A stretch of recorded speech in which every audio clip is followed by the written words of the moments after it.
আপনি কি খুশিতে কান্না করতে চান? তাহলে ভিডিওটা দেখে যান। আল্লাহ বলে, হে বান্দা, তুই যতই নামাজ পড় আমি কবুল করব না, তুই যত সিজদা কর আমি কবুল করব না।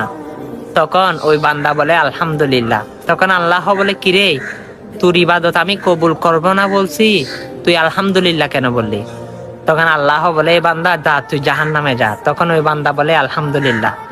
তখন আল্লাহ বলে, কিরে, আমি তোকে জাহান্নামে যাইতে বললাম, তুই বলস আলহামদুলিল্লাহ, ব্যাপার কি? তখন ওই বান্দা বলে, আল্লাহ, জান্নাতও আপনার, জাহান্নামও আপনার, এখন আপনি যেটাই দিয়েছেন সেটার জন্য আপনার শুকরিয়া আদায় করতেছি, আলহামদুলিল্লাহ। তখন আল্লাহ বলে, বান্দা, তুই কি জানোস না জাহান্নামের আগুন কত কষ্টকর?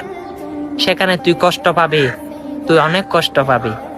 তখন বান্দা বলে, আল্লাহ, যেখানে আপনি আছেন সেখানে যদি আমি কষ্ট পাই তাহলে কেমন দেখা যায়?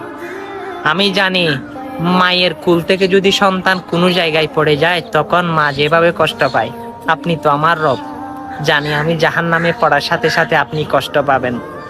আপনার নামে না রহমান আছে, আপনার নামে না রাহিম আছে?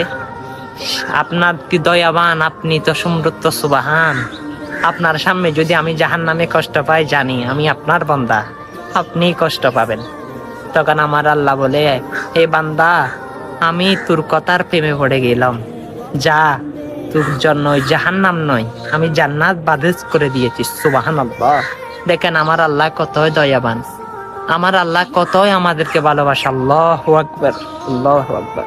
ইয়া রব, জানি আপনি হাসরের ময়দানে নাজাতের ফায়সালা করবেন আমাদের জন্য। কি আঙ্গুলে ব্যথা? ভিডিওটা অন্যের কাছে পৌঁছে দেন না, ভালোবাসার টানে খুশি হয়ে তো আপনি পৌঁছে দিতে পারেন। অনেক মানুষ আপনার কারণে সুন্দর কাহিনীগুলো শুনবে। আল্লাহু আকবার, আমিন।